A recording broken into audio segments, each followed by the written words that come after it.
Kapulan, 6 na minuto na makalipas ang alas 4 na umaga.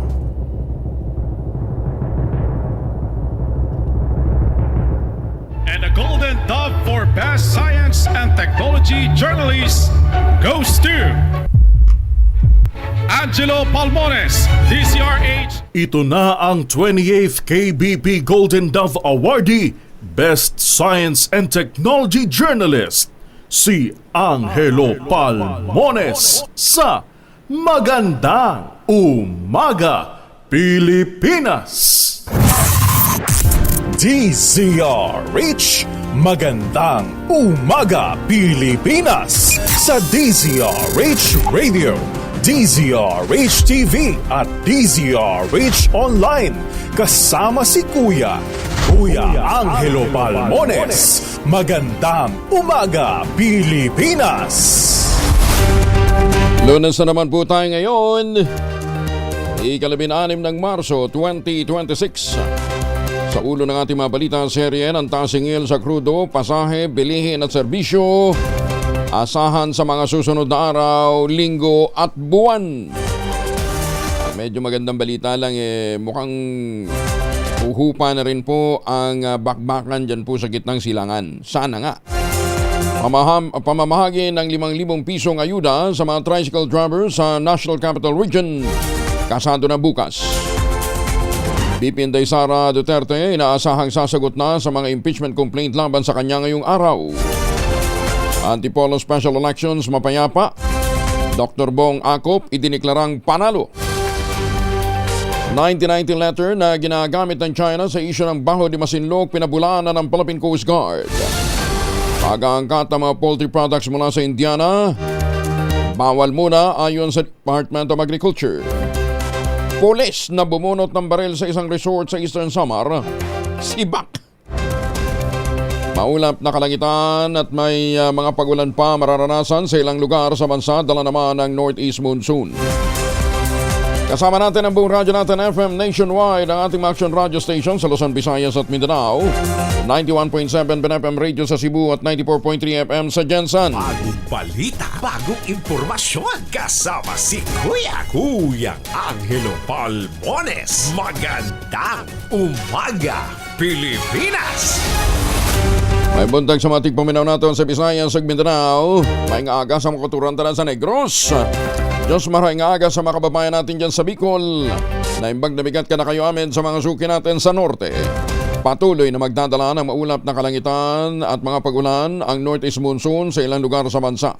Ayon sa Pag-asa, makararanas na maulap na papawirin na may kasamang mahihinang pagulan ng Bicol Region, Batanes, Cagayan, Isabela, Nueva Vizcaya, Apayao, Kalinga at Mountain Province. Habang mahagyang maulat naman hanggang sa maulap na kalangitan at naikalat-kalat pang pagulan ang mararamdaman sa Metro Manila, rest of Luzon, Visayas, Northern Mindanao at Caraga. Samantala, localized thunderstorms naman ang magdadala ng maulap na kalangitan na may bugso ng pagulan, pagulog sa nalalabing bahagi ng Mindanao. Paalala ng Pag-asa, posible itong magdulot ng flash floods at landslides sa mga delikadong lugar. Uli namang nakapagtala ng moderate explosive eruption ang Bulkang Kanlaon kagabi. Batay sa tala ng Philippine Institute of Volcanology and Seismology o PBOX, bandang alas 6:07 ng hapon kahapon, nangyari ang naturang pagsabog. Ayon sa PBOX, ito na ikatlong pagsabog ng Kanlaon ngayong taon kasunod ng kaparehong aktibidad na naitala noong February 19 at February 26. Sa ngayon ay nananatili pa rin sa Alert Level 2 ang Bulkang Kanlaon, kaya mahigpit na pinagbabawal ang pagpasok sa 4-kilometer permanent danger zone. Kanselado ang pasok sa buong Canlaon City, Negros Oriental. Ngayong Lunes, bunsod mo ng muling pagputok ng Bulkang Kanlaon.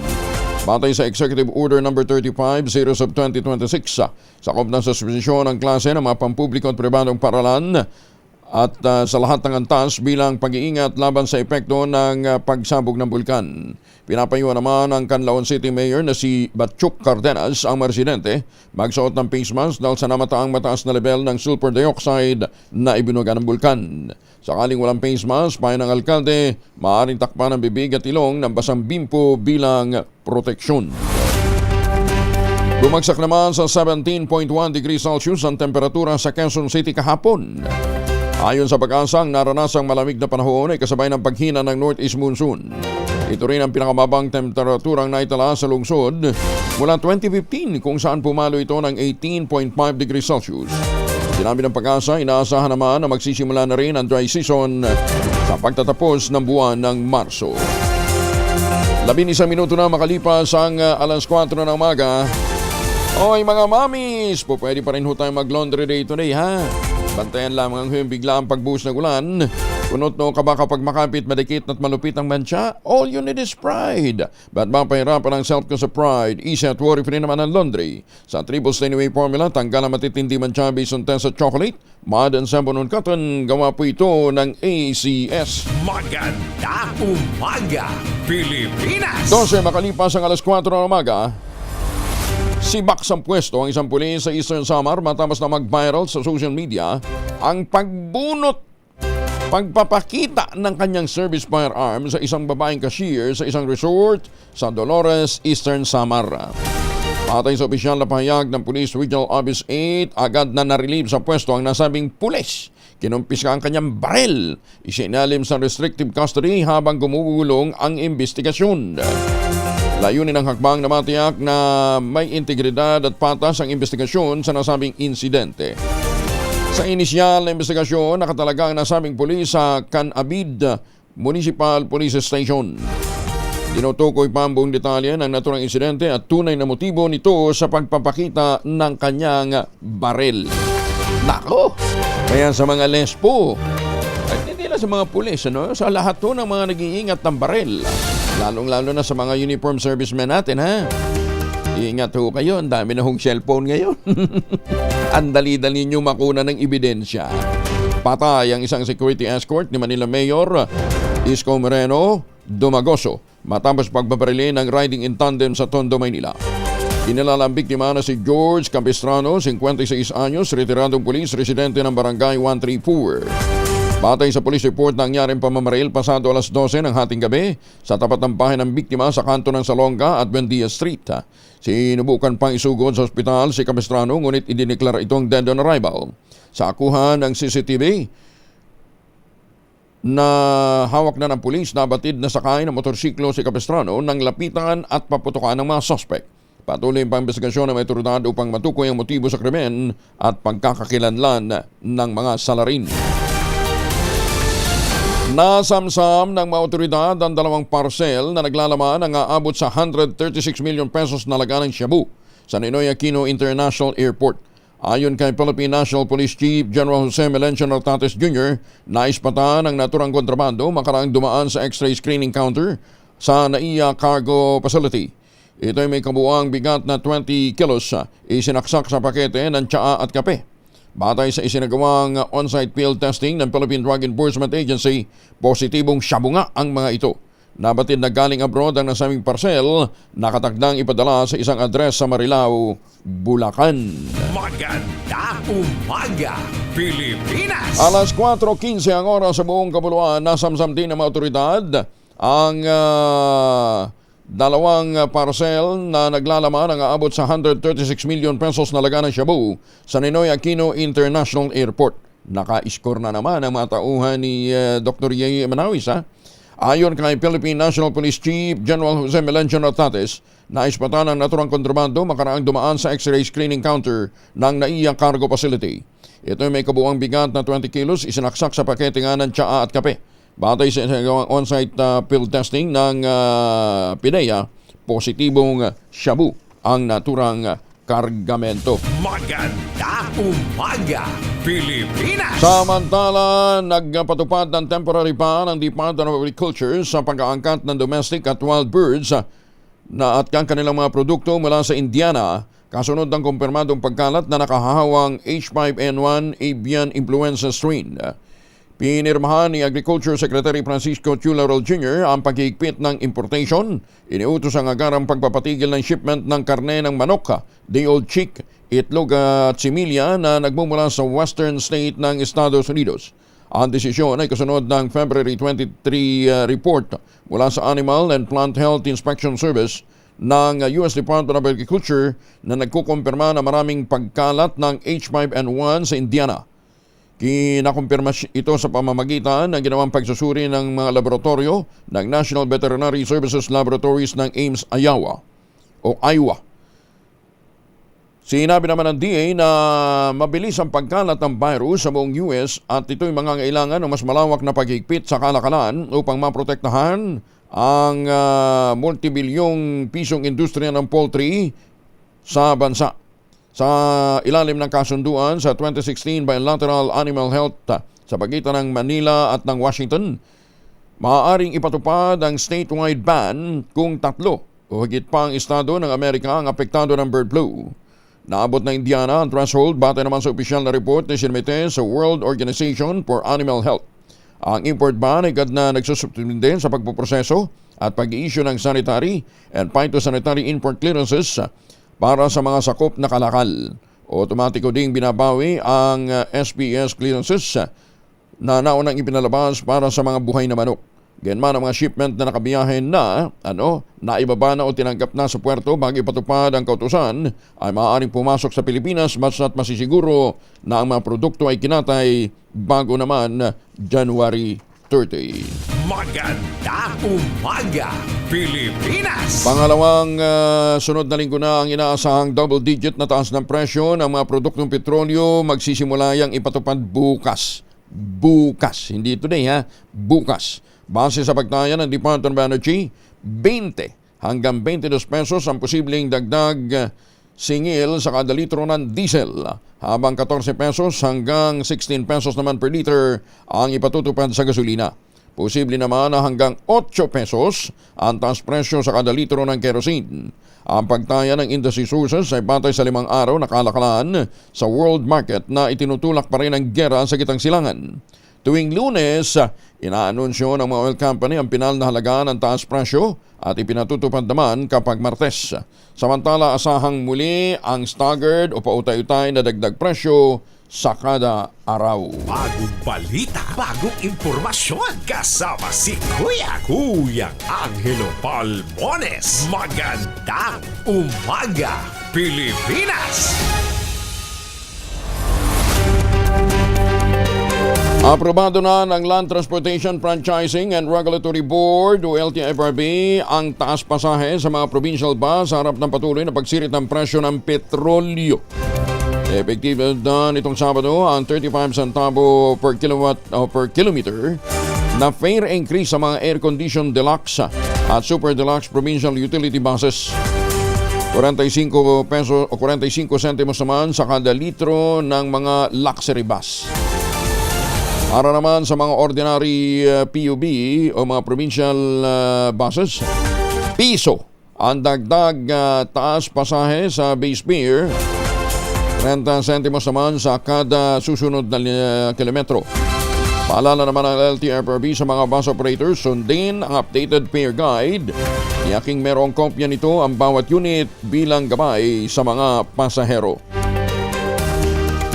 Pinagahanda na ng Land Transportation Franchising and Regulatory Board ang publiko sa mataas na at permanente, hindi temporary permanenteng fare increase sa jeepney sa mga susunod na araw. Ayon kay LTFRB Chair Vigor Mendoza II, hindi pansamantala ang nilulutong taas pasahe dahil sa sunod-sunod na oil price hike. Paliwanag ni Mendoza, bago pa man sumiklab ang kaguluhan sa gitang silangan, umaaray na ang mga tsuper ng jeep dahil sa patuloy na pagsirit ng halaga ng produktong petrolyo. Bagamat hindi patuluyang naaprubahan ng Department of Transportation, sinabi ni Mendoza na mataas ang kanilang rekomendasyon na magkaroon na ng fare increase. Kahit wala pong krisis sa langis, ang petisyon na to filed as, yung ibang petisyon dito filed as early as 2023. So permanent ito, sir? Kasi with or without the fuel crisis, talagang ang aming rekomendasyon, iakyat talaga ang pamasahe. Naku. Ayan. Bukas ho yan. Hindi, hinihintay pa pala. Pero baka within the week.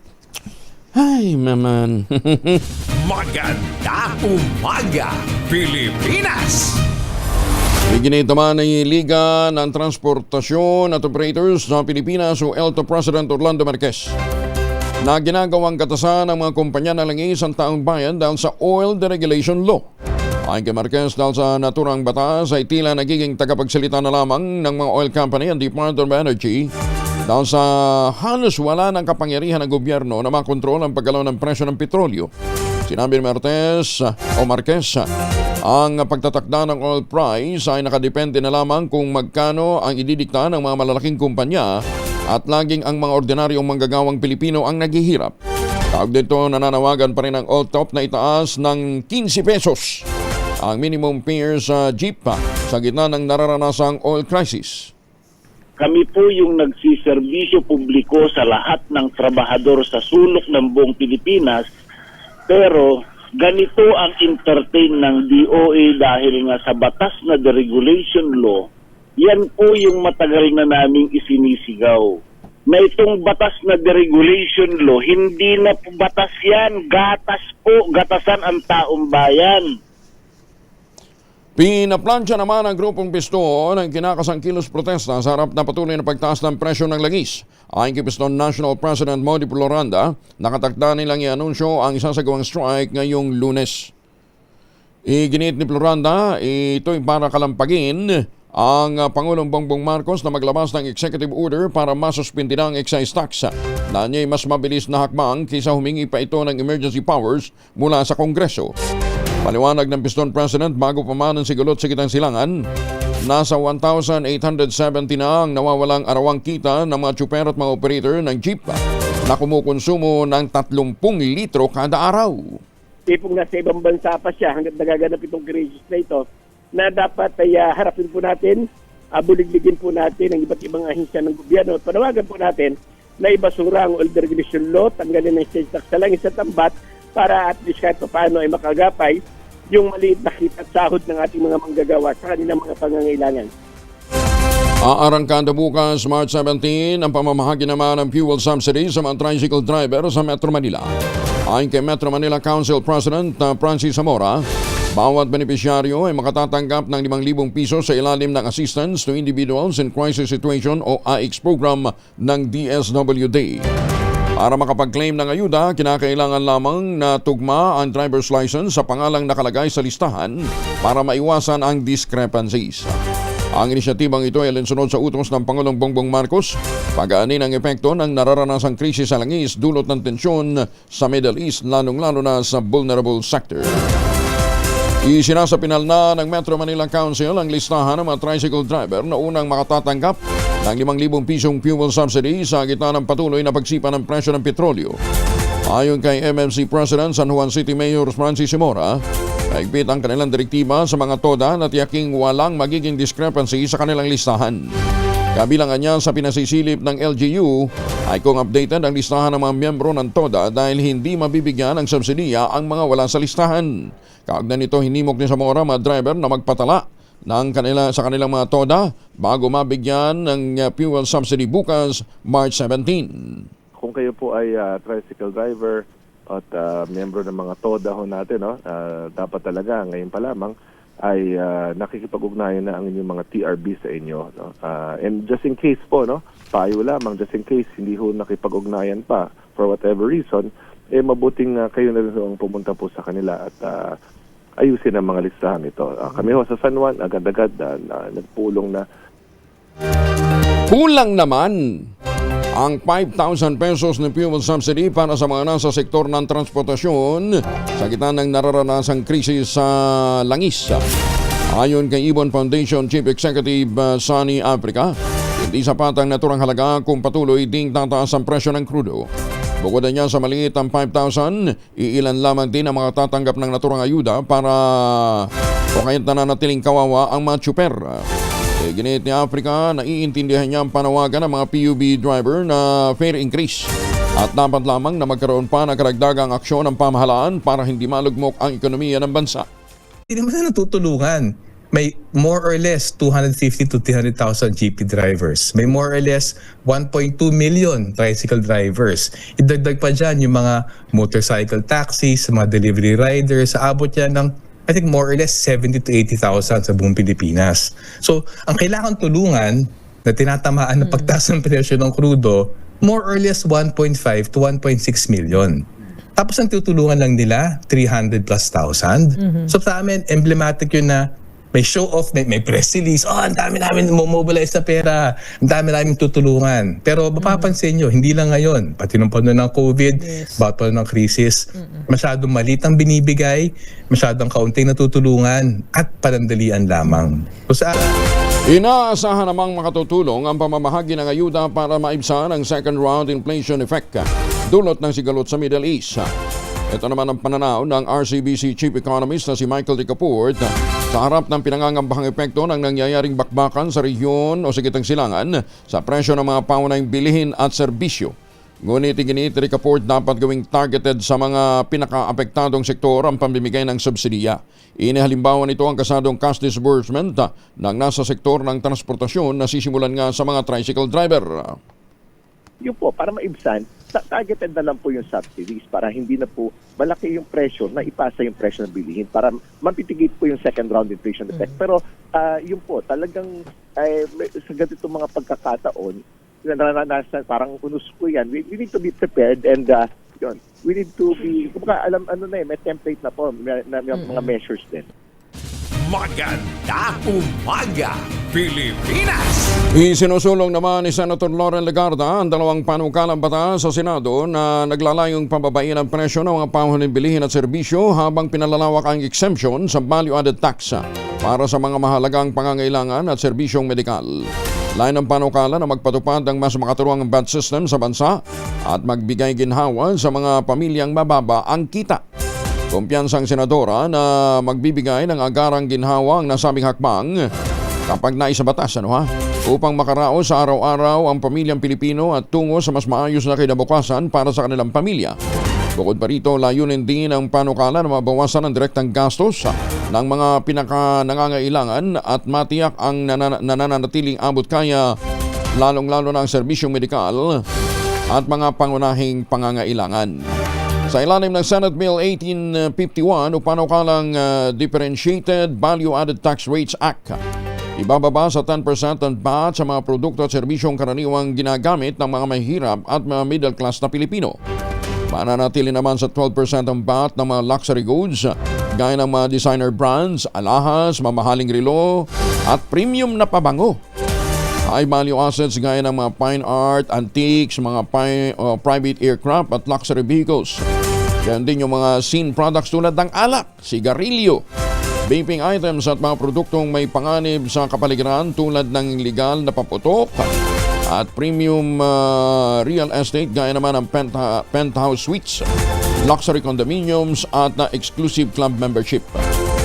Paliwanag ni Garda, pinabababa ng sistemang ito na may dalawang VAT rate ang gasto sa pamumuhay ng karamihan ng mga Pilipino habang tinitiyak na mas makatulungan ang bahagi na iambag naman ang may mas mataas na kita sa pamamagitan ng bahagyang mas mataas na buwis sa mga premium, luxury at mga produktong may panganib sa kapaligiran. Sa ilalim naman ng House Bill 1857 o Murang Bilihin at Serbisyo Medical Act, nais ni Legarda na tuloy ang alasin ng VAT sa mga produkto at serbisyong may kaugnayan sa pang-araw-araw na pangangailangan at kalusugan ng publiko. Kabilang dito ang staple food gaya ng dilatang isda o mga sardinas, manok, baka, gatas, itlog, harina, bigas, mantika, instant noodles at suka, mga household essentials gaya ng sabong panlaba, toilet paper, sanitary napkin at diapers, mga pangunahing serbisyong medikal gaya ng check-up sa doktor, dentista, at iba pang malisensyadong practitioners, over-the-counter na gamot para sa lagnat, ubo, trangkaso at pananakit sa katawan, at mahalagang first aid supplies tulad ng bandage, antiseptics kabilang ang isopropyl alcohol at iodine solution at thermometers. Magandang umaga, Pilipinas! Higit naman sa 5.1 billion pesos na laga ng pananim na marijuana winasak na maturidad sa Mountain Province. Detalye na balita mula kay Romy Gonzalez sa RH41 na imbag na bigat, Romy. Matagumpay na nagpatupad ang 2 araw na marijuana eradication operation sa hangganan ng Sandanga Mountain Province at Tinglayan, Kalinga.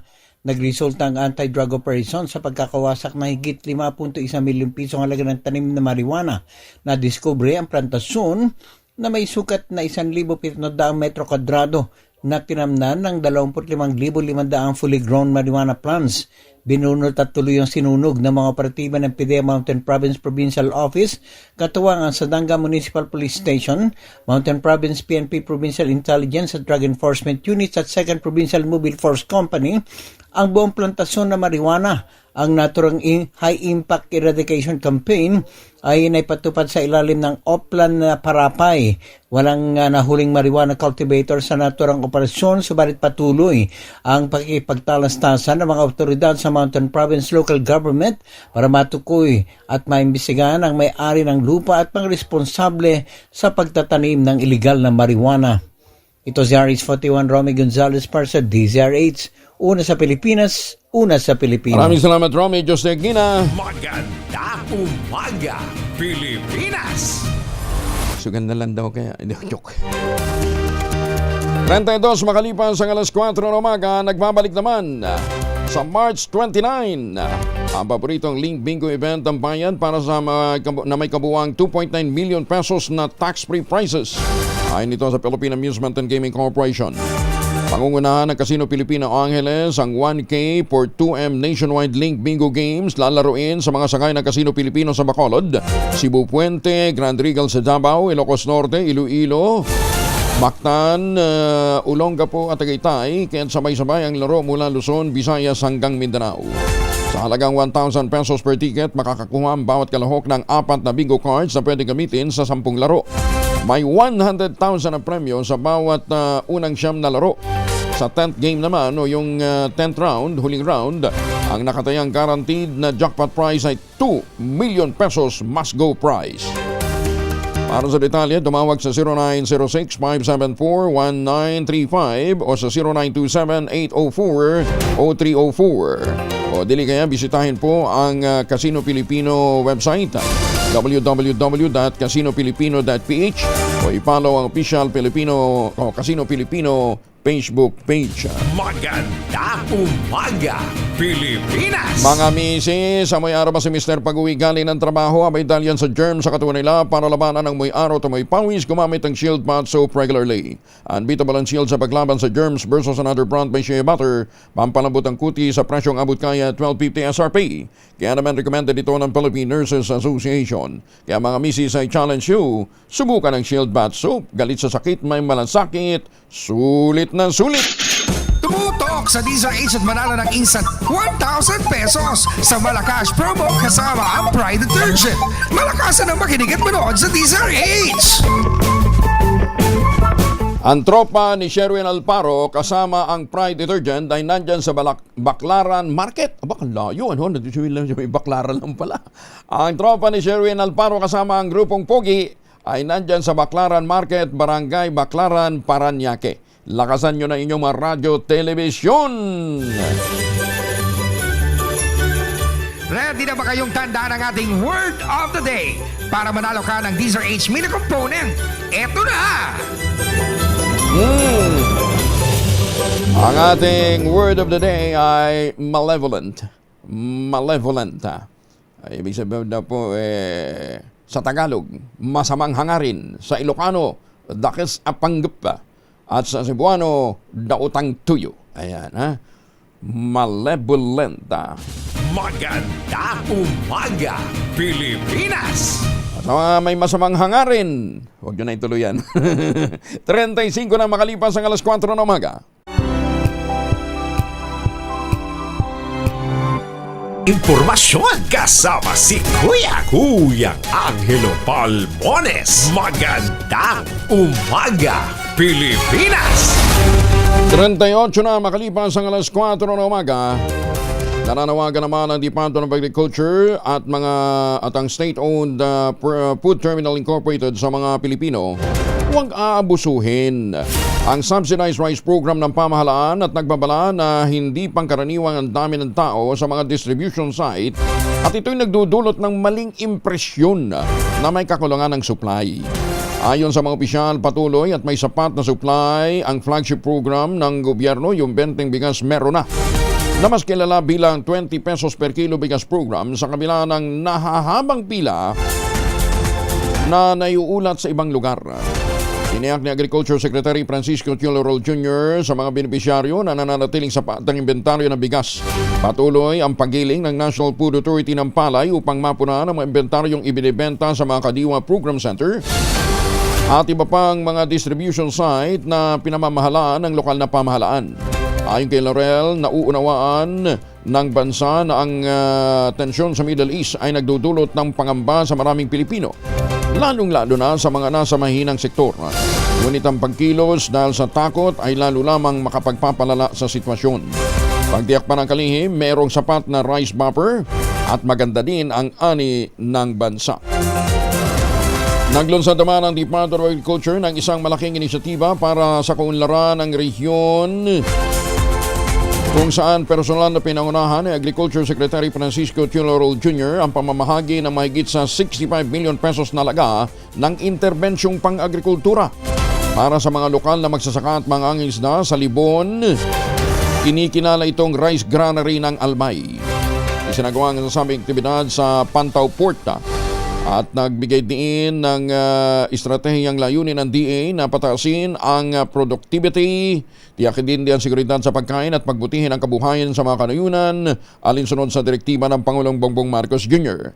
Saklaw ng naturang intervention ang iba't ibang sektor at nagbibigay din sa mga magsasaka ng mga kagamitan, input, mga teknikal na suporta na kailangan upang higit na umunlad ang kanilang kabuhayan. Sa ilalim ng RICE program, tumanggap ang lokal na pamahalaan ng 11,498 sacks ng inorganic fertilizer. Nagkakahalaga ito ng 18.7 million. Nakatuon sa mga inbred rice area upang mapatas ang ani sa wet and dry season. Sa ilalim naman ng Livestock Economic Enterprise Program o LEAD program, ipinamahagi ang 8 komprehensibong kabuhayan package, kabilang ang baboy, baka, kambing, manok at pato, at mga stingless bee. Aba, meron pang para sa production ng ani, kasama ang pambahay, pagkain at logistics na may kabuuang halagang 28.77 million pesos. Layunin ng hakbang na maitaas ang kita ng maliliit na mga magsasaka, masuportahan ang mga cooperative-driven production ng livestock. Nagkaloob din ang DA ng mga vegetable input na nagkakahalaga ng 96,000 plus sa mga producer ng high-value crops, kabilang ang garden tools, seedling trays, mga plastic mulch at dekalidad na binhi. Bahagi naman ang naturang hakbang sa pagpapalakas ng gulayan production program at pagpapahusay sa kahusayan ng antas ng mga sakahan. Magandang umaga, Pilipinas! Pamilya at mga kaibigan ng napatay na security aide ni Mayor Yorme Isko Moreno nananawagan ng hustisya. Detalye na balita mula kay Aris 29 Boy Gonzales. Boy, good morning! Good morning, Kuya Angel. Nanawagan ng hustisya ang pamilya, mga kaibigan at dating kasamaan sa serbisyo para kay George Capistrano, ang retiradong pulis at security escort ni Manila Mayor Isko Moreno Bagoso na napatay sa pamaril sa Maynila. Si Capistrano ay nasawi matapos pagbabarilin ng 2 suspect na sakay ng motorsiklo sa Tondo madaling araw ng Linggo. Isinugod pa siya sa Tondo Medical Center, ngunit idineklara patay ng mga doktor. Sa social media, marami ang nananawagan ng justice for Sir George Capistrano at hinihiling na sa pulisya na agad na matukoy at maaresto ang mga salarin. Si Capistrano ay nagretiro lamang noong December 2025, nagsilbi bilang security escort ni Yorme Isko Moreno at inilarawan ng kanyang mga kasamahan bilang isang disiplinado at dedikadong alagad ng batas. Patuloy naman ang investigasyon ng Manila Police District upang matukoy ang motibo sa krimen at maaresto ang mga suspect. Ito si Boy Gonzales para sa DZRH Arizona sa Pilipinas. Una sa Pilipinas. Maraming salamat, Boy. Good morning naman kay Councilor Ibay. Councilor, kamusta na yung mga nasasakupan mo? Magandang umaga, Pilipinas! Mga epal sa bigay ng ayuda dapat na maparusahan ayon naman kay Senator Erwin Tulfo. Detalye ng balita mula kay Raymond Paaz, Aris 28. Raymond, good morning. Ngayong panahon ng bigayan ng ayuda ay tiyak marami na naman ang gustong umeksena na tinatawag na mga epal. Ito ang babala ni Senator Erwin Tulfo kasunod ng anunsyo ng pamahalaan na maglalabas ito ng ayuda sa ilang piling sektor dulot ng krisis sa presyo ng langis. Sabi ni Tulfo, hindi galing sa bulsa ng sinumang politiko ang mga ipinamamahagi na ayuda kundi galing ito sa buwis ng taong bayan. May mga polisiya nang nagbabawal sa pakikialam ng mga politiko. Ang sinumang mahuhuling gumagamit ng krisis na ito para sa pang-sariling interes ay dapat parusahan.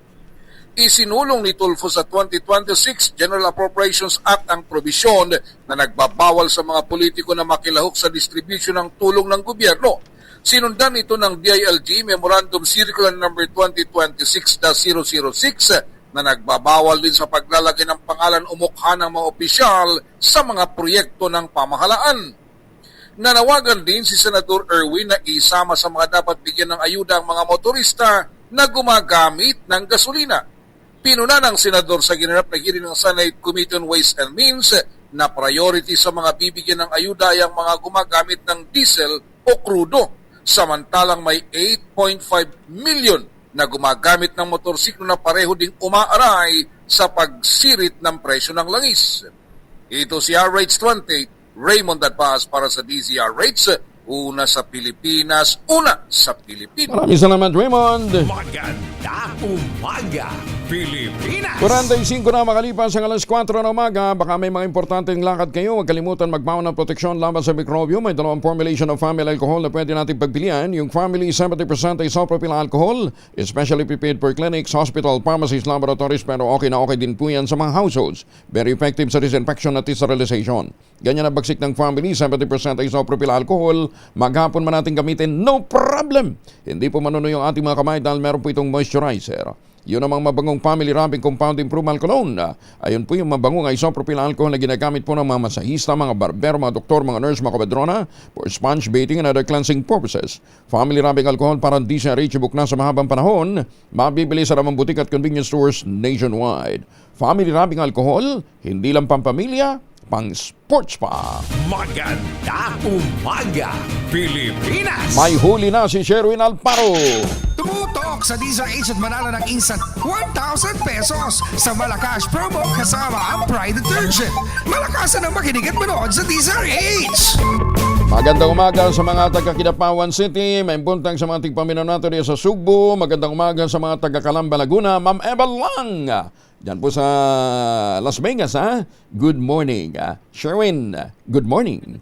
Yes, magandang umaga Kuya Angel. Ito na nga ang ating winner dito nga sa Malacash promo kasama ang Pride Detergent sa Baclaran. Dito sa Paranaque at nahuli natin na maaga nagwa-walking para bumili ng itlog mula po doon sa Airport Road patungo dito sa Baclaran Market. Pangalan niyo, tatay? Edgar M. Tejada. Makumpleto. Si tatay Edgar M. Tejada. Ayun. Taga saan po ba kayo? Sa may Airport Road, Lieutenant Garcia. Probinsya po? Probinsya ko. Ang father ko sa Aklan. Dito ang mother ko sa Baclaran. Aklanon, tsaka taga-Baclaran. Timanggranon. Kabila ka mahambal sa tay? Kabila ka mahambal? Hindi pa, hindi nila Hindi marunong lang, Tagalog lang. Tagalog lang talaga. Ala, sabi din yung kaibigan ko taga-Aklan, matagal na rin ako sa Manila ba? Hindi pa balata na, ano?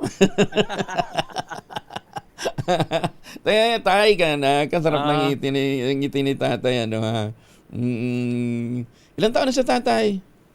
75. 75? My goodness, you just look 74. Para lang 74. Oo nga, oo. Anyhow.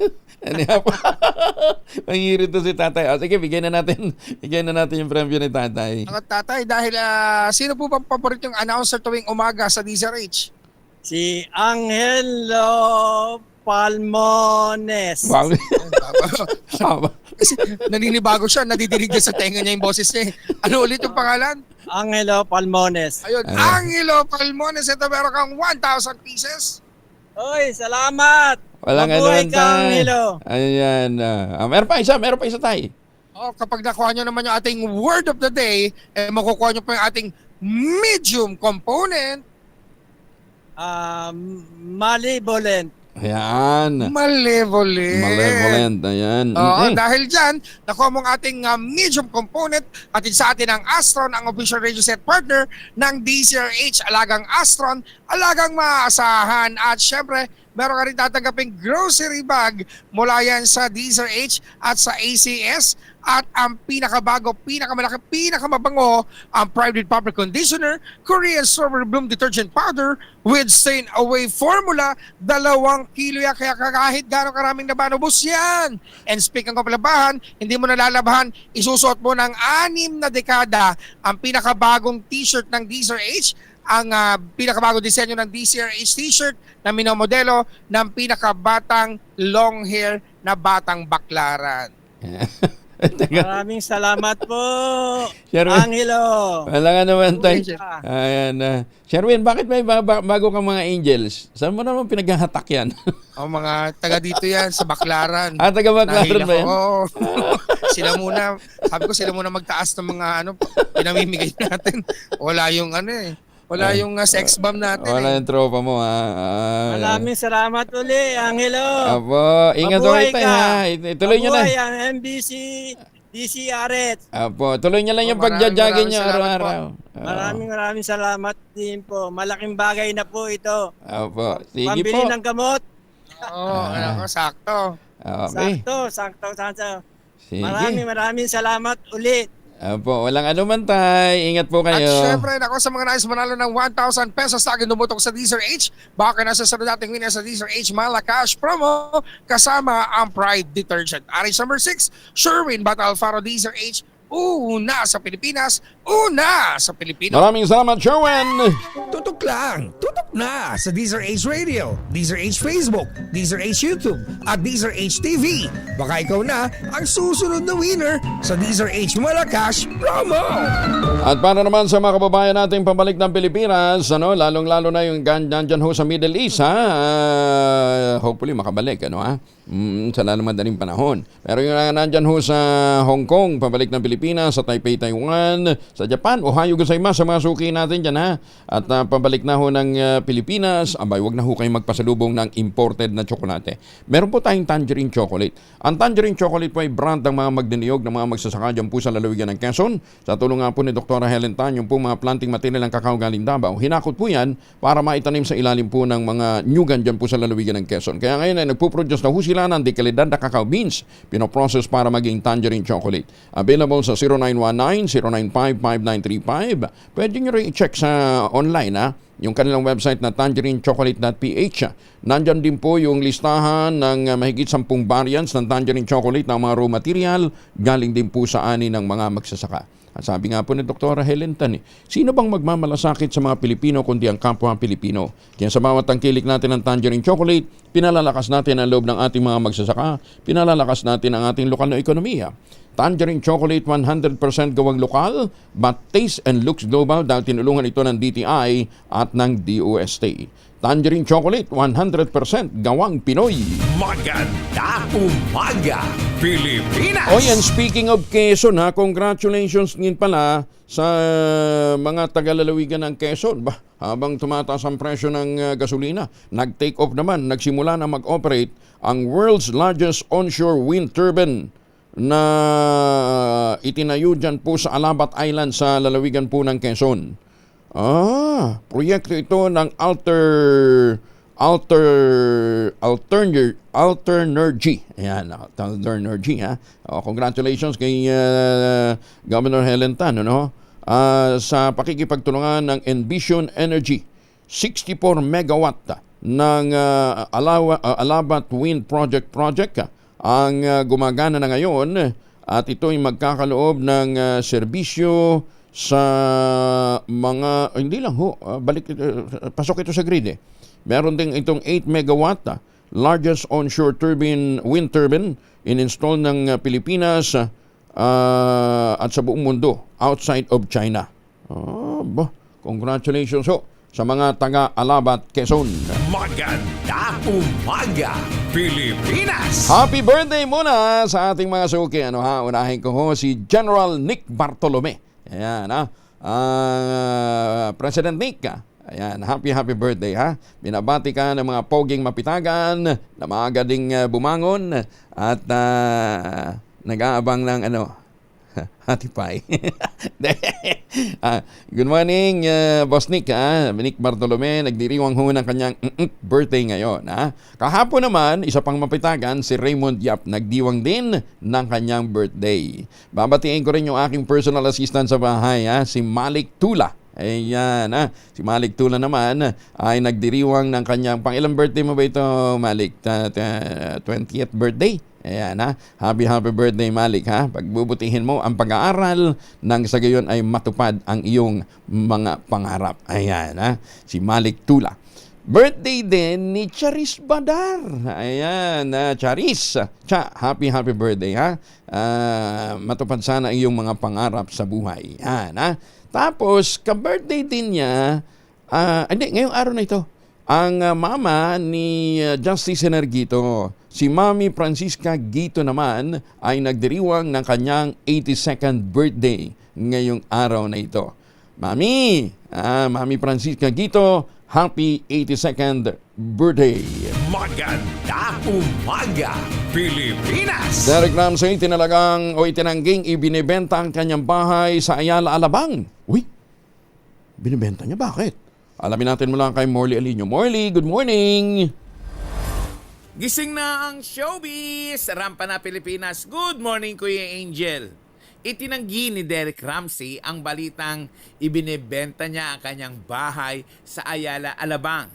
Ang tinutukoy na bahay na sinasabing ibinebenta ng 100 million ay yung naging tahanan nila ni Ellen Adarna noong mga panahong nagsasama pa sila. Ayaw patulan ng naturang aktor ang nasabing issue dahil wala naman daw katotohanan. Hindi totoong ibinebenta ang kanyang bahay na 100 million pesos. What? Napakababa naman pala ng 100 million pesos para kay Derek Ramsey na bahay. Dahil higit pa roon ang halaga ng nasabing bahay kung ibebenta ito ng naturang aktor. Yan ang ating DZRH Showbiz Status News. Ako po ang inyong RH47, Morley Alinio para sa DZRH. Una sa Pilipinas, una sa Pilipino. Maraming salamat, Morley. Ay magandang umaga na imbagnabigan sa mga suki natin dyan sa Abulog, Cagayan. 2 NPA combatants voluntaryong sumuko sa impasugong Bukidnon. Tapos itinuro din nila kung saan nakabaon yung kanilang mga baril. Ba naman ito? Turo sa San Miguel, Surigao del Sur pala ito. Detalye na balita mula kay Jun Di Bakutang, RS19. Assalamualaikum, Brother Jun. Alaikumussalam, Brother Angel. 2 miyembro ng New People's Army ang voluntaryo na lamang na sumuko sa 8th Infantry Battalion dahil sa nagpapatuloy na mas pinaigting na focus military operations sa halos lahat ng mga kabundukan sa bahagi ng impasugong Bukidnon. Ayon sa dalawang hindi binanggit ang identities, wala naman silang masusulingan. Kahit sa mga malalayong kabundukan ay nakabuntot umano ang presensya ng iba't ibang batalyon ng Armed Forces of the Philippines. Sinusuyod ang mga posible nilang paglulunggaan. Isang M16 rifle ang isinuko ng 2 sa pamunuan ng 8th IB. Sa San Miguel, Surigao del Sur naman, natunton at nahukay ng 30 Infantry Battalion ang ibinaong 4 na high-powered firearms sa bulubunduking bahagi ng Sitio Gis-Anan, Barangay Carumata. 3 pawang M16 rifles at isang Colt M4 rifle, magazines at mga bala ang nahukay. Ayon kay 30 IB Commanding Officer, Lieutenant Colonel Berhel o Ray Berhel Anogi, ang armed cache discovery ay kasunod ng nauna nilang hinukay sa katabing Sitio Lago ng kaparehong barangay. Sa pahayag naman ni 4th ID Commander, Major General Michel Aneron Jr., ang mga pagsuko at pagkadiskubre ng mga ibinaong armas ng NPA ay may maliwanag umanong mensahe sa mga natitirang NPA. Magpapatuloy umano ang focus military operations ng AFP laban sa mga natitirang NPA, partikular sa AUR ng 4th ID. Subalit, mas maigi na umanong sumuko at samantalahin ang pagkakataong makapanimula ng panibagong buhay sa piling ng kanilang mga pamilya. Mula sa Central Mindanao, RH19, Jun Di Makutak, DZRH, una sa Pilipinas, una sa Pilipino. Sokran Jun, maraming salamat. Magandang umaga, Pilipinas! 59 makalipas ang alas 4 ng umaga.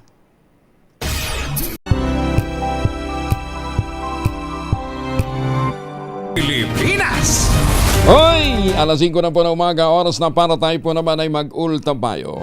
Ano nga ba po ang ultabayo? Ultabayo po ay postbiotic with Lactococcus lactestrin plasma.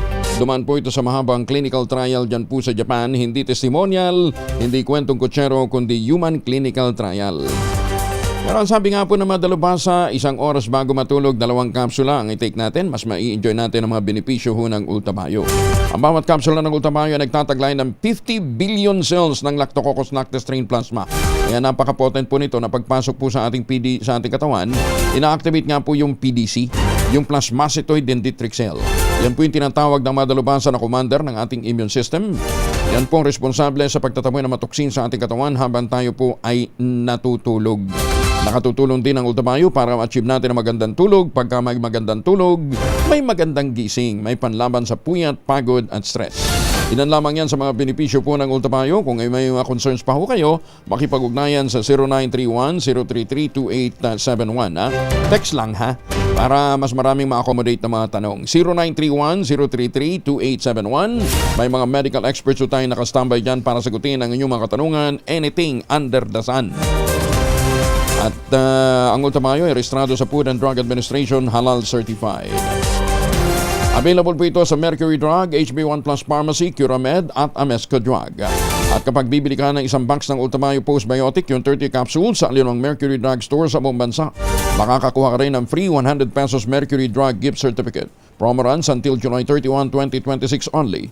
Per DOH FDA CFRR permit number 0981-07-2025.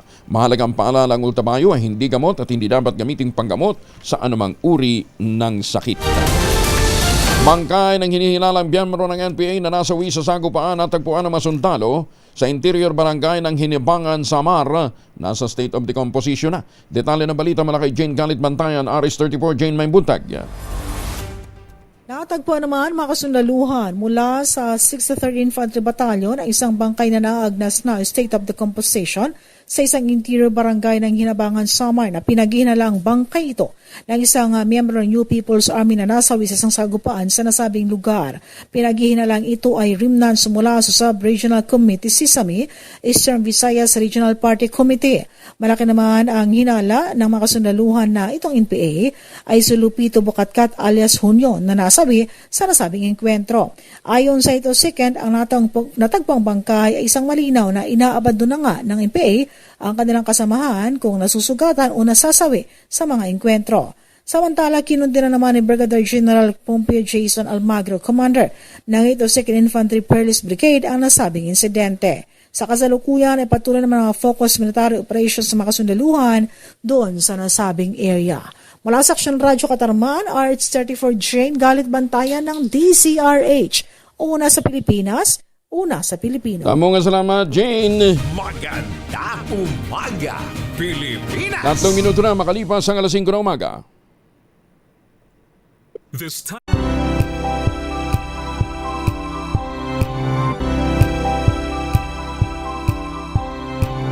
Balita, bagong impormasyon, kasama si Kuya Angelo Palmones. Magandang umaga, Pilipinas! Ay, para sa mga nakakalimot, Lunes tayo ngayon. Baka akala nyo, linggo pa rin, ha? I-extend kayo ng bakasyon, ha? Napapasarap kayo, ha? Ikalabing-anim tayo ngayon ng Marso 2026. March 16, 2026. Ngayon po ay Lunes. Balik tayo sa iba pang mga balita. Mga labi ng nasawing OFW caregiver sa Israel dumating na kagabi sa kanilang bahay sa Basista, Pangasinan. Detalye ng balita mula kay Freddy Pajardo, Aris 38. Masantos siya kabasan ni Chikamin sa ating mga kababayan dyan sa Pangasinan, Freddy. Masantos siya kabusan, Kuyang Angel. Nakarating na sa kanilang tahanan sa Barangay Poblasyon, Basista, Pangasinan alas 6 kagabi ang mga labi ng nasawing OFW sa bansang Israel na si Mary Ann Velasquez de Vera, 32 anyos, na sinawing palad nitong March 1 sa unang bugso ng pagpapasabog ng bomba ng Iran sa Israel, kung saan nailigtas ni Mary Ann ang kanyang inaalagaan kapalit ng kanyang buhay. Tigib ng pagdadalamhati ang mga sumalubong niyang kamag-anak, kaibigan at mga kababayan, kasabay sa pag-uwi ng bangkay ni Miriam ay ang kanyang asawa na nagtatrabaho din sa bansang Israel. Inihatid ng mga tauhan ng OWA sa pag-uwi sa bangkay ng nasawing caregiver sa kanilang tahanan dito sa Pangasinan. Bantay sarado ng PNP ang mga media at vloggers dahil na rin sa kahilingan ng mga magulang ni Miriam na humihiling ng pangunahing na bigyan sila ng privacy sa kanilang pagdadalamhati sa biglaang pagkamatay ni Miriam na 7 taong nagtrabaho sa bansang Israel bilang caregiver. Mula sa Action Radio Pangasinan, ito si Freddy Pajardo, Aristartet nag-uulat para sa DCRH Una sa Pilipinas, Una sa Pilipinas. Maraming salamat, Freddy. Samantala, kasama na natin si Alzar Aurelio mula sa Pag-asa. Alzar, good morning. Hello, good morning Sir Rol, Sir Angel Pangmoles, ganun din po sa lahat ng taga-subaybay. Maraming na panahon ng naranasan natin dahil sa amihan. Ang amihan ay napektuhan na itong malaking halos buong bansa. Bukod sa malamig na panahon dala nito, asahan ng mga mahihinang pagulan, lalo-lalo na sa Luzon at sa Visayas. Sa bandang Mindanao ay may mga chance ng mga localized thunderstorm. Itong amihan ay inaasang magtatagal, katagal ng 2 hanggang 3 araw. At pagdating ng Miyerkules o Huwebes ay darating at maapektuhan itong easterlies. Kaya sa mga araw noon, na ngayon ay makakaranas tayo ng mainit na panahon dahil itong easterlies ay nagdadala ito ng mainit at malinsangan na panahon. Sa oras ito, wala naman tayong namomonitor na LPA o bagyo sa loob at sa labas ng ating Philippine Area of Responsibility. Kahit walang gale warning o wala tayong inaasang matataas na alon, paalala na mag-ingat ang ating mga kabayan na papalaos sa ating karagatan, lalo-lalo na sa silangang bahagi ng Luzon, Visayas at Mindanao. Dahil sa pagdaman hanggang sa maalon doon.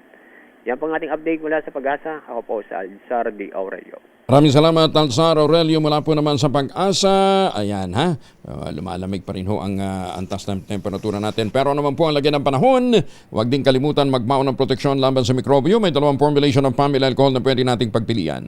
Yung family, 70% isopropyl alcohol, especially prepared for clinics, hospital, pharmacies, laboratories, pero okay na okay din po yan sa mga households. Very effective sa disinfection at sterilization. Ganyan na bagsik ng family, 70% isopropyl alcohol. Maghapon man natin gamitin, no problem. Hindi po manuno yung ating mga kamay dahil meron po itong moisturizer. Yun namang mabangong family rubbing compound improvement cologne. Yun po yung mabangong isopropyl alcohol na ginagamit po ng mga masahista, mga barbero, mga doktor, mga nurse, mga kabadrona for sponge baiting and other cleansing purposes. Family rubbing alcohol parang di siya reachable na sa mahabang panahon. Mabibili sa namang butik at convenience stores nationwide. Family rubbing alcohol hindi lang pampamilya, pang sports pa. Magandang umaga, Pilipinas! May tupadan ni Raid, isang sabungero na kumpiskahan ng daladalang shabu. Loko ano ha. Sa Limay, Bataan, detalye ng balita mula kay Danny Kumilang, Aris 37. Danny, good morning. Minalas ang isa sa bungero matapos maaktuhan sa isang illegal na sabong ng manok o tupada na ni-raid na kumpiskaan pa ito ng dala niyang shabu sa Bulubunduking bahagi na liblib na lugar sa sitio Amoy, Barangay Dole, Limay, Bataan mag-aalas 4 kahapon ng hapon. Batay sa ulat mula kay Limay Chief of Police Major Jimmy Albert Dicen, nakatanggap sila ng impormasyon higil sa nagaganap na illegal na tupada ng manok sa lugar. Agad itong pinuntahan ang itinuturong lugar at dito naaktuhan ang ilang sabungero sa illegal na tupada ng manok. Isa sa mga sabungero na edad 36 anyos na residente ng Barangay Townsite Limay ang minalas na nakumpiskan pa sa kanyang pag-iingat ng dalang pakete ng shabu na tumitibang ito sa 10 gramo na nagkakalagay ito sa 68,000 piso. Lighter at wrapper na pinaniniwala ang ginamit sa illegal na droga. Nakumpiska din sa lugar ang 4 na piraso ng patay na panabong na manok na may nakakabit pang mga tari. Ganon din ang ilang sabungero na inabutan sa lugar ay inaresto habang ang iba pa ay mabilis umanong nakatakbo.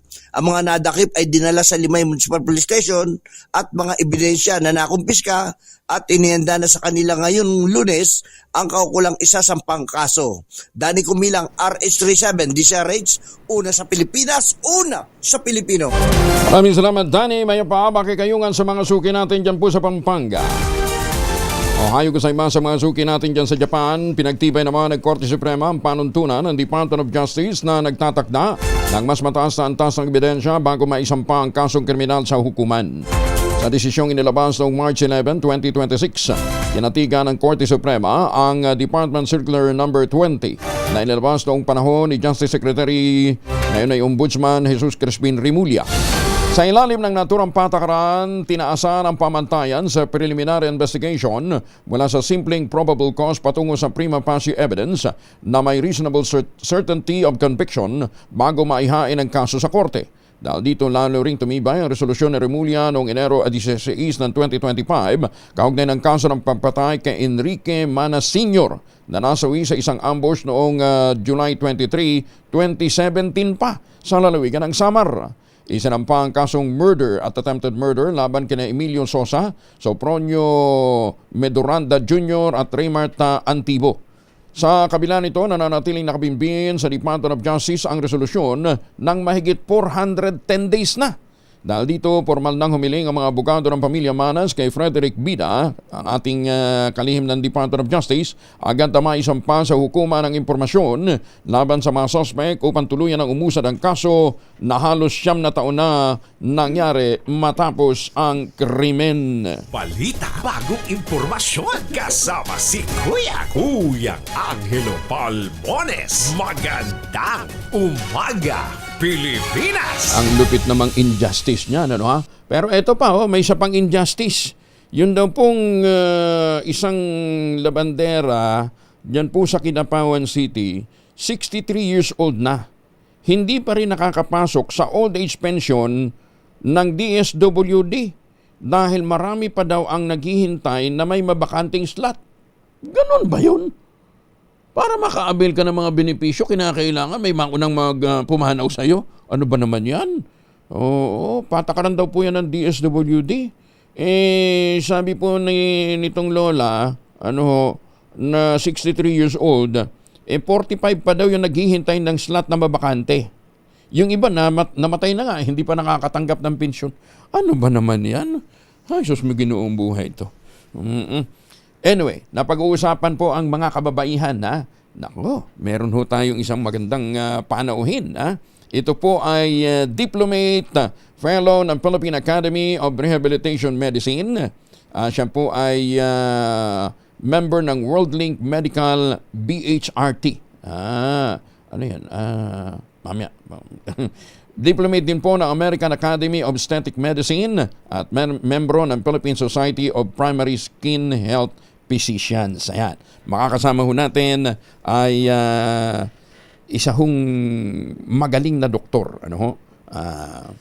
At ito ho ay dalubhasa pagdating ho sa... Anyway, ang pag-uusapan ho natin ay para po sa kapakanan ng mga kababaihan. Ayan, teka muna. Baka makalimutan ko lang to. Mamaya, sige. Nahihintay ko pa. Kring, padala mo yung picture ko. Congratulate ko si Kring. Isa pang kasama namin sa bahay dati. Kasama na natin si Dr. Charity Valdez. Magandang umaga po sa inyo, ma'am. And thank you for joining us. Magandang umaga, Kong. Ayan. Siguro, ma'am, unang pag-usapan natin, dahil World Women's Month ngayon, hindi lang naman sa Pilipinas, kundi sa buong mundo, bakit ho ang mga babae nagme-menopause? Ano po yan? Biological part po ng ating aging process. Aging process. So, sa babae ay menopause, pero sa mga lalaki, andropause. Pero yung andropause, hindi masyadong nararamdaman, di ba? Kasi... kung honest po ang mga kalalakihan, mararamdaman po nila ito. Okay. Pero ang lalaki, at what age nagkakaroon ng andropause? Actually, Kong, ang ating pagbaba ng ating mga hormones sa mga kalalakihan, nauuna po sila. Huh? Kaya lang po, napakataas po ang mga level ng hormones nila, kagaya po ng testosterone. Mataas po ang level ninyo, kaya pag bumaba po ito, hindi nyo masyadong nararamdaman. Like you have 2,000 milligrams na level po as compared po sa babae na 200 to 300 lang po. Ganun diferensya. So pag 30 years old na po kayo, sa kasamaang palad, nag-uumpisa na pong bumaba yon sa inyo. Kaya lang, dahil napakataas, hindi niya nararamdaman. As kumpara po sa babae na pag nagbumaba po at the age of 40, medyo ramdam na po namin. Sa lalaki pala, life begins sa 30. Kasi doon nag-uumpisa bumaba ang kanyang testosterone, pero hindi ramdam. Kasi yung iba 70 anyos na. Kaya halimbawa yung birthday boy namin si Boss Nick Bortolome. Yan po 50 years old na pero hindi pa halatang halata, Hindi po, hindi po kasi napakataas. Tapos ang mga factors po na contributing po sa pag-maintain po ng mga levels po ng hormones sa mga kalalakihan, kasama na po yung exercise, lifestyle, diet, yung mga ganun po. So, kung ginagawa po natin lahat ito, medyo mapapabagal po natin ang pagbaba ng mga hormones. Okay, kalimutan na muna natin ang mga lalaki. Matagal naman pala yung at saka hindi nila masyado ramdam. Dito tayo sa mga girls, sa mga ladies rather, bakit ho ganun? Ang mga babae, mas ramdam nila kapag bumababa na ang kanilang estrogen. Ang mga hormones po ng kababaihan kung estrogen, progesterone, testosterone, DHA, marami po yan. Pero ito yung mga major po nating nagbibigay ng mga simptomas na nararamdaman natin as we age. Dahil masyadong magalaw po ang secretion ng mga hormones sa katawan natin. Like gaya po ng napagkwentuhan po natin dati, yung first decade po, kumpara sa second decade, iba-iba po ang levels na kailangan po ng katawan ng babae. Okay. So that na pag medyo bumaba at umiba po ang mga balansyado, ramdam na po namin yun. Okay. Opo. So usually yan at the age, hindi mas mababa sa 30, sa 40? Nag-uumpisa po ang perimenopause na tinatawag po. Medyo 10-15 years bago po talaga mag-menopause ang isang babae. Ganun? Opo. Nag-uumpisa na pong nag-iiba ang balanse po ng mga hormones po natin. Mga edad na po yun. Ano yan, Doc? Triggered by environment? Ano nag-trigger doon? Okay, number 1, biological po, part of aging yan. Triggered na rin po yung mga lifestyle natin, environment natin, yung mga kinakain po natin. Yan po. Yung panganganak, may kinalaman din. May mga kinalaman din po yun kasi nga pag nagbuntis po ang isang babae, iba po yung balanse ng hormone. Pag nanganak po, iba rin po yung balanse ng hormone. Pag nireregla pa po yung babae, iba rin po ang mga balansyado ng mga hormones. So, kailangan pong makita po natin 'yan at hindi lang po yung basta-basta nakikita ho yun sa nag-blood test tayo o mababa, maganda, hindi ho doon binabalanse. Medyo binabalanse po natin 'yon sa nararamdaman sa labas po ng mga lab results na pwedeng magbigay po sa atin ng mga sakit eventually like hypertension, diabetes. Pero physical manifestation daw masyadong may pagkatopak ang mga kababaihan kuminsan. Ano ba yun? Sinasadya ba yan, Doc? O triggered din biologically? Hindi po kasi sa utak po natin may mga receptors po ang estrogen. Opo. So ngayon, gaya po ng sinabi ko po, yung first decade po, second decade, iba-iba po yung pangangailangan ng kababaihan ng hormones. Meron pong receptor sa utak natin ang estrogen primarily. So that yung isang buong cycle po ng pagreregla ng mga kababaihan, iba-iba po. Doon sa 28-day cycle po ng pagreregla ng kababaihan, meron yung predominant na estrogen po ang sinisikret, meron yung progesterone na sa kalahati ng menses natin. Paiba-iba po yun. Paiba po yung pagpasok po ng estrogen sa ating brain. So, iba-iba rin po. Medyo nalulukring po ang mga kababaihan pag Hindi naman nalulukring. Merong effect po. Mood. Change ng kanilang mood. Change of mood. Brain fog, yung mga ganun po. Medyo mas ramdam po ang mga babae. Kailan mas nagiging lukring? Sa inyo nang galing yun kailan nagiging mas moody ang mga kababaihan? Sa isang cycle po sa pagre-regla, usually 28 to 30-day cycle. Iba pong levels ng estrogen po yun. Iba rin po yung levels ng estrogen sa utak. So, nag-iiba rin po yung moods. Kaya sinasabi nila, re-reglahin na naman itong babaeng to. Yun. Ngayon, nag-iiba na naman po pag nag-perimenopause. Ibang dynamics na naman po pag nag-menopause ang isang babae. Okay. So, Doc, anyway, sabi nyo nga, iba-ibang level, iba-ibang mood, iba-ibang behavior ng babae. No? Meron naman kasing estrogen supplementation. Yes. Opo. Okay ba yun? Ganito po yun, Kong. Medical consultant po kasi ako ng ASL Pharmacy sa Pilipinas. Papasok po sila sa Pilipinas within the end of the month or sabihin mo April na lang po. April na lang po. safe po ang estrogen kung ito po ay kagaya po ng yung molecular sizes po ng iniinom nating estrogen ay kagaya ng molecular size ng estrogen na sinisikret natin nung tayo nagsisikret pa ng estrogen. Paano po nagagawa yon? Ayun, paano mo malalaman? Ito po ay doon po pumapasok po yung diferensya ng bioidentical at saka synthetic hormones. Bioidentical, biologically identical with the molecular sizes po ng kagaya ng hormones na sinisikret natin nung mas bata pa tayo. Okay, bioidentical. Bioidentical. Ano naman yung synthetic?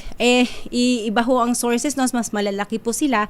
Kumbaga, nakapasok po yung lock, pero nakapasok po yung key sa lock, pero hindi niya na-twist. Parang ganon. Samantalang po yung bioidentical, nakapasok po yung key sa lock, pero na-twist niya. Paano mo malalaman? Pagpunta mo ba ng butika, pwede mo ba sabihin, pwede bang bumili ng estrogen na bioidentical?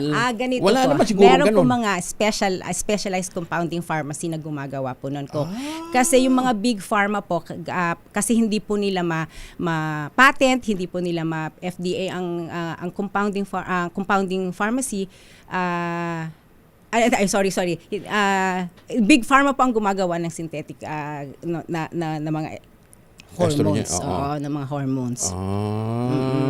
Anyway, pero pagka kasi pumunta- po, importante ko po sabihin din po sa inyo na kung kunwari po ang isang babae, nangangailangan ng ganitong dose po, yung isang babae rin na isa, hindi po pareho sila ng dosage. Kaya hindi po ma-manufacture ng big pharma po yun. Kumbaga, hindi nakadekahon. Opo. Sa compounding pharmacy po, naka-personalized po ang dosaging po ng mga gamot doon. So kaya hindi rin natin na-address correctly yung problema sa deficiency ng estrogen. Ganun ba yun? Gusto kong sabihin pong opo. Oo. Kasi yung pong level po ng aking kaibigan, hindi po yun ang level ko. Alam niyo naman ang Pinoy, iba. Pag sinabing, ganito na pareho tayo. Hindi po ganon. Hindi po pwede ganon. Hindi po ganon sa kahit sa supplementation? Sa supplementation po, what do you mean, mga vitamins po. Pwede na po yun. Kaya lang po, pag hormones po pang inuusapan, kailangan talagang yung optimal yung dosage na ma-receive ng isang babae. Isang naka-HRT po. Para ma-maximize po, optimal level po ng dosage, optimal level ng health, optimal functioning. Hindi dapat sila nagse-self-medicate? Hindi po talaga kahit po kahit po sa mga supplementation po, hindi po talaga. Kaso sa Pilipinas, alam niyo naman, ganun yung mga uso ngayon. Di ba? Kaya takot sa doktor, di ba? Yung bang pagpapacheck up na ganito, sakop ba yun sa PhilHealth?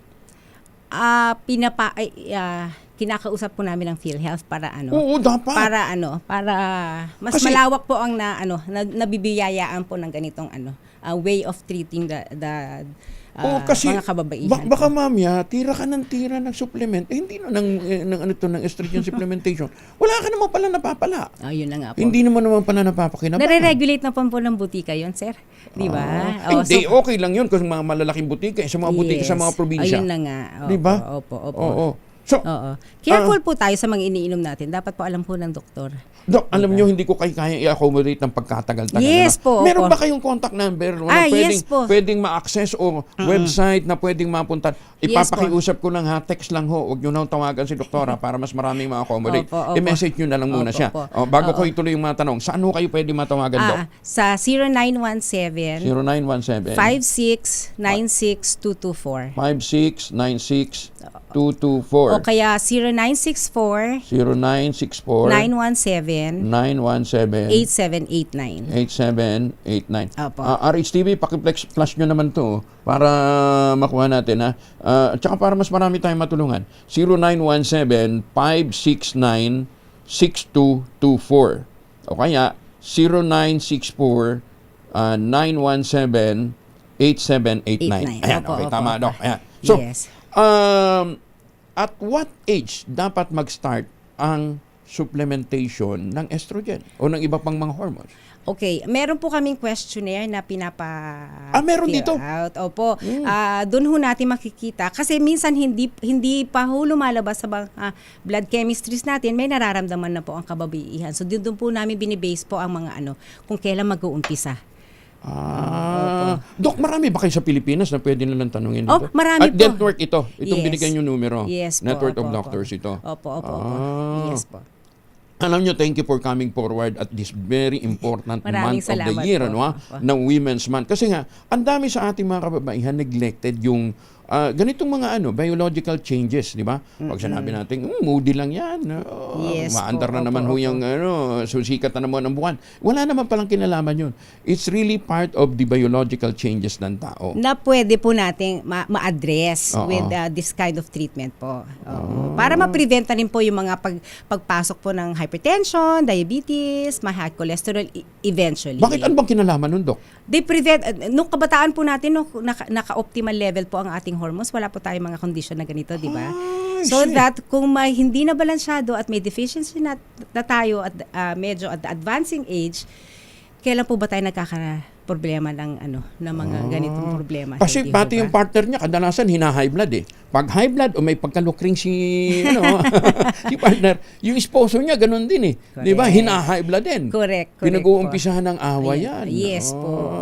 Tsaka importante po although hindi po yun ang main goal po ng preventive medicine, preventive nga by the word preventive, meron po mga side effects po yun na nakakatulong po sa intimacy ng isang mag-asawa. Oo, syempre kasama 'yon, di ba? Yes po. Oo, pagka Opo. medyo bumuhay no, syempre pagka maganda ang relasyon, di ba? Kasi smooth ang relasyon sa loob ng bahay, walang away, di ba? Pero hindi po yun ang goal, Naiintindihan hindi po yun ang main goal. Ibig sabihin, pero di ba, hindi moody si Mrs., di ba? Ayan, opo. maganda ang relasyon. Ayan, At saka hindi rin moody si Mr. Hindi nagiging moody si Mr. Yes. Ayan. O, taka mo na, ulitin ko daw yung numero. Opo. 0917-569-6224. Diyan ho kayo mag-text kay Doc, Marami ho silang mga kasama diyan na sasagot sa inyo. 0917-569-6224 at 0964-917-8789. Yes. Pwede bang magtanong kahit nasa abroad? Opo. Kasi ang daming mga suki yes, natin may sa Hong Viber Kong. na po tayo. Meron Oo. po tayong Ayan. Messenger. Oo, diba? yung mga suki natin dyan sa Hong Kong na may mga ganitong mga problema, mag-text na lamang ho kayo para mas maabot yung inyong mga concerns. Dok, ang sabi nyo kanina, kinakailangan specific para sa isang pasyente yung Dosage. Dosage, Yes, opo. Hindi pala po pwedeng pwede. Kasi yung 500 po para kay Mrs. A hindi po kung hindi po kailangan ng ganong kadami po ng na dosage po ni Mrs. B number 1, nagsasayang po tayo ng pera. Number 2, hindi natin na ma-maximize yung treatment. Kasi OTC ito eh. Di ba usually? Dapat pala ito. Kaya po compounding. Sa compounding po tayo pumapasok. Kasi sa compounding po na sila lang po ang pwedeng may kapasidad gumawa ng bioidentical. Importante rin po yung magiging bioidentical yung gamot na ginagamit natin. Oo. Naku. Especially po sa hormone. Oo. Po. Pero Doc, sabi nyo kanina, ang lalaki pala may estrogen din. Yes, opo, meron po, opo. Ayun po. Baka pag binigyan nyo ng supplementation, alam nyo. Hindi po. Yung pong estrogen. Marami na bumibigay ngayon. Hindi po, yung estrogen po sa mga kalalakihan galing po sa testosterone ninyo. Oo. Okay. Oo, may aromatase hormone po na tinatawag, nagko-convert po ng testosterone into estrogen. At may receptor din po kayo ng estrogen sa brain. At ang sabi nyo, pagka may balance ng estrogen, walang gout? Tama ba? Alam niyo yung kwento nito, kaya nabiglang ako ginanahan ng kwento nito. Kasi po yung estrogen po, nakakatulong po sa pag-excrete ng uric acid po sa katawan natin. Kaya nga po sa mga babae nireregla pa na mataas pa po ang estrogen, napapansin po ninyo, wala po silang mataas na uric acid. Wala po silang chance of having gout. Opo. Sa mga kalalakihan po, hindi ganun kataas ang estrogen level niyo kasi nakadepend lang po kayo sa level na kino-convert from your testosterone, mas mataas po ang chance nyo magkaroon ng gout, mas mataas po ang chance nyo umakyat ang uric acid. Okay? So kung ibabalanse po natin, kailan po lumalabas ang usual ng problema ng gout or elevated uric acid po, medyo at the advancing age, di ho ba? So that kung ibalanse po ninyo ang testosterone ninyo, magko-convert po to ng estrogen. Estrogen po nakakatulong po sa pag-excrete o pag-eliminate po ng uric acid sa katawan natin. So, yun din, Identical. Pwede rin pala sa lalaki yun? Yes po. Uy, teka. Doc, alam nyo, Sinisenyas na dito, tambak na doon yung Oh, commercial yes. ko, ha? Sorry po. Dok, next time, kahit sa Yes telepono po. tayo, para Yes mag-usap, po. para mas ma-educate natin ating mga kababayan, Yes ha? po. In the meantime, makokontak ho ninyo si Doc, tsaka yung mga kasamahan ho nila, dito nga po sa mga binabanggit nating numero, ano, ha? 0917-569-6224 at 0964-917-8789. Yung hindi ko kaya i-accommodate ng mga tanong, yun ho ninyo itawag kay Dr. Charity Valdez. Doc, thank you for joining us. Maraming salamat po. Pero next time, Yes. para mas convenient ho sa inyo, magtawagan na lamang ho tayo sa Pwede rin telepono. po ako pumunta rito. Salamat po sa pag-imbita. Salamat po, Doc. po Thank po. you. Thank you po. Actually, na-excite ako nung magkwento si Doc na ang gout pala, pwede rin ma-address sa mga lalakihan through supplementation ng estrogen. Sabi ko, bakit? Wala naman kami estrogen. Sabi niya, meron. Ayan, ha? Anyway, Doc, thank you for joining us and thank you for accommodating a request na makasama namin ngayong umaga. Maraming salamat. Maraming salamat po. 5:31 ang oras sa buong Kapuluan. Magandang umaga, Pilipinas!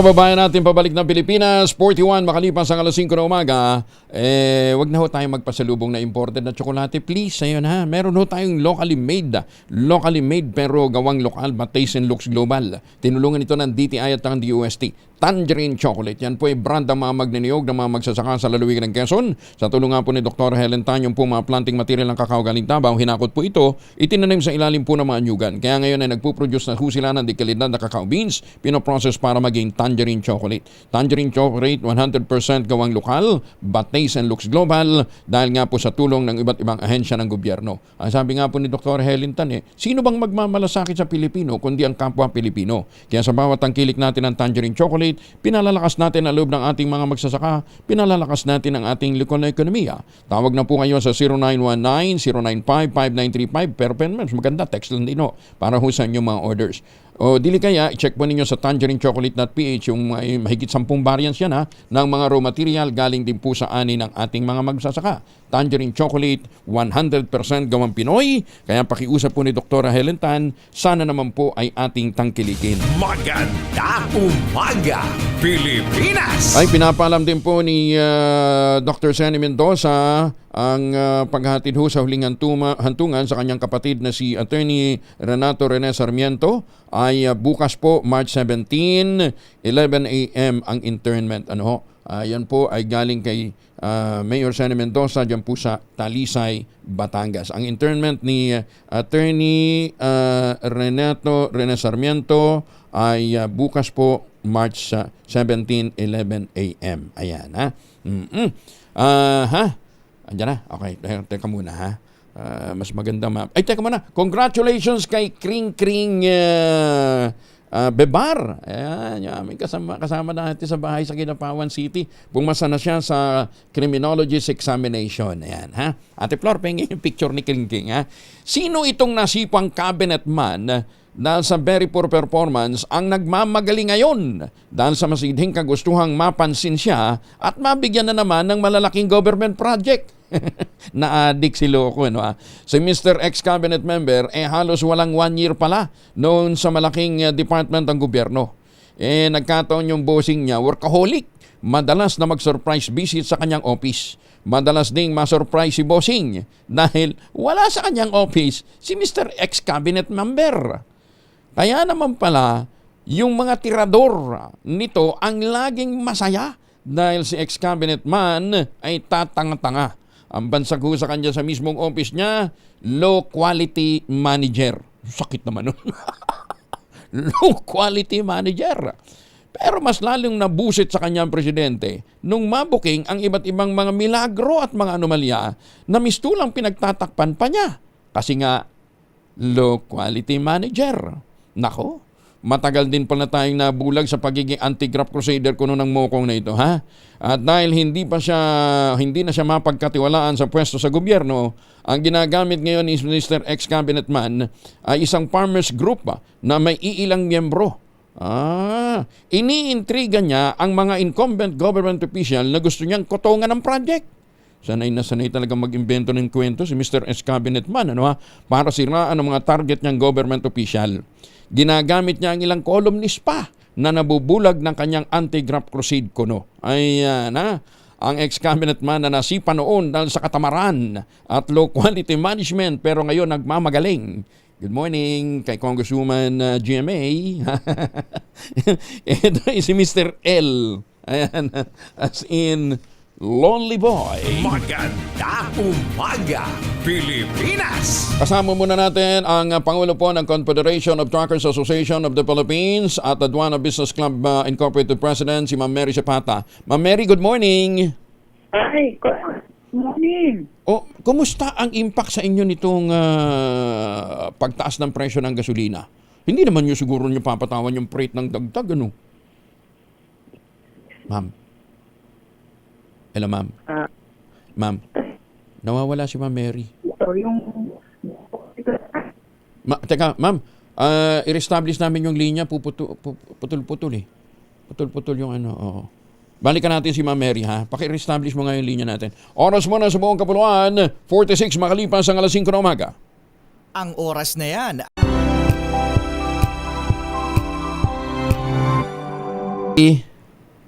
Ayun, maganda na. Oo, kanina kasi pupugak-pugak. So, ma'am, kayo ba magtataas din ng freight? Yes po, automatically.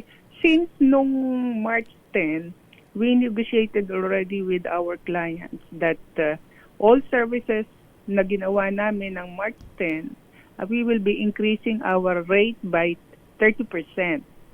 Wow, 30%. Translated to how much yun, ma'am? Per kilo ba yan? Ang freight natin? How do we charge it? Kasi ganito po yun. Kung ang isang biyahe mo from where to end ay ang singil mo dati ay 10,000, magiging 13,000. 13,000. Ano yan, ma'am? Yun yung palabas, yung papunta sa pier o kahit yung palabas ng pier? Opo, palabas at papasok kung basta from origin to destination. So wala talaga, hindi talaga mapipigilan na tumaas din. Kasi kung raw materials yung inilalabas ninyo, pag process yun, syempre mag-i-impact pa rin yun sa production cost, di ba? Yes po, kahit yung ating yung readily consumable, imported product like pagkain, gatas, medicine, lahat po yan sigurado. Yan nga yung worry nga po namin yung mga raw mat na yan sa pabrika. What if ma-delay or magkaroon man ng talagang taas ng mga valuation, talagang tataas yan dahil ang nakakatakot doon yung ma-delay at saka dahil magkakaroon ng shortage ng raw mat sa pabrika at magkakaroon ng artificial displacement ng employment ng mga tao. Wow. Ay, sus, may Ginoo. So, panalangin na lang talaga natin matapos na itong bakbakan dyan sa Middle East, ano ha? At saka maipatupad na yung reduction sa VAT sa gasolina. Excise tax sa gasolina, ano ha? Dapat talaga magkaroon ng marami silang schema na kung paano talaga makakatipid at makakatulong, no? Teka, ma'am. Yung problema nyo dyan sa sa aduana, yung tawag dito, yung tracking, ang tawag dito, turnaround. In-address na ito ni dinilog ni Commissioner Ariel Pumaseno sa sa Pangulo may pronouncement ng Presidente. Ramdam nyo na ba? Wala pa. Iniintay pa namin yun, Kong. Wala pa yun. Although, nakarating na, may pronouncement ng Presidente siguro nag-iintay pa lang ng mga tamang procedure or processes. Dahil yun nga po yung aming hinihiling kay Com, and fairness kay Com, nakinig naman siya sa amin. Sabi nga namin kung mabawasan yun, baka sa halip na yung 30% namin i-increase, baka mabawasan din ng kahit 30% kung mawawala yung mga incidental expenses na yun. Aba! So, ibig sabihin po, pwede nating ma-reduce yung 30% na yun, ha? Oo, malaki po yun. Malaki po yun, Kong. Kasi imagine mo, isang pagsasauli ng container, gumagastos kami ng halos 5,000. Mawala lang yun? Mawala lang yun, malaking tulong yun. Kung kami mag-i-increase man siguro ng halagang 3,000, baka maging 2,000 na lang. Okay, sige, kulitin natin. Pero wala naman kasi sa kamay ni Commissioner yun eh. Nasa ano yun eh? Nasa ano tawag dito? Sino ba dapat managot yun? PPA? Hindi ka, nasa kamay yun eh, kung a simple CMO, Customs Memorandum Order yon, magagawa yon. Oo. Kaya lang, kailangan niyang humingi ng blessing syempre sa mga higher-ups. Pero ang assessment namin, sa lagi namin pakikipag-usap sa kanya, sinasabi namin, in his hands, pwede. Wow. Sige. Follow up ho natin sa kanya ha. Magandang development yun dahil kung ito makatutulong para ma-reduce natin ang cost ng freight, eventually translated to reduction din sa cost ng bilihin, malaking bagay yun. Di ba? Sana kung nandun ka pa sa congressman, sana lalapit kami sa iyo para sasabihin namin sa iyo yung mga detalye at yung pwede mong maitulong sa amin. Sa ibang pagkakataon siguro, hanap tayo na po pwedeng tumulong dyan. In the meantime, Ma'am Mary, thank you ha. Thank you for joining this morning. Salamat po. Thank you. Ingat. Ayun, 30% ang magtataas sa freight transport na ano. Ay, sus me. Anyway, 6 na minuto na lamang po bago mag-8 sa umaga. Number 1 na naman! Sa mga Pilipino dyan po sa South Korea, ay nananakit na ba inyong mga kasukasuan, nagkaka-wrinkles na ba, humihina na bang kalamnan? Epekto po yan ng ating pagtanda. Ipinakikilala ang Ultraplex, isang health drink mula po sa lumikha ng Ultabio backed by Japanese technology. Ang Ultraplex ay may HCG complex, hydrolyzed marine collagen para sa skin at joints, HMB pampalakas ng muscles, glucosa green para sa ginhawa ng kasukasuan. Available in coffee with stevia at powdered drink mix. Kayang bawiin ng galaw, sigla at ganda kahit nagkakaedad na with proper diet and exercise. Hanapin lamang po ang Ultraplex sa Shopee, Lazada at Ultamayo.shop. Ang Ultraplex ay hindi gamot at hindi pwedeng gamiting panggamot sa anumang uri ng sakit. If symptoms persist, consult your doctor. 1 minuto bago po mag-8 ng umaga.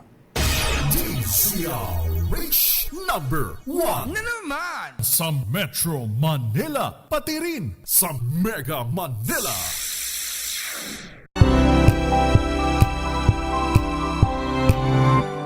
Dos por dos at ACS Balita. Angel po si Angelo Palamones nag-iwan sa inyo ng isang magandang umaga. Magtanim ng kawayan para sa kalikasan at kabuhayan. Ang ating quote of the day ngayong araw na ito ay mula po kay... nakalimutan ko pala magpadala ng quote of the day. Bukas na lang. Oras sa buong kapuluan, 6:01 ng umaga. Maganda umaga, Pilipinas! This time check is brought to you by ACS.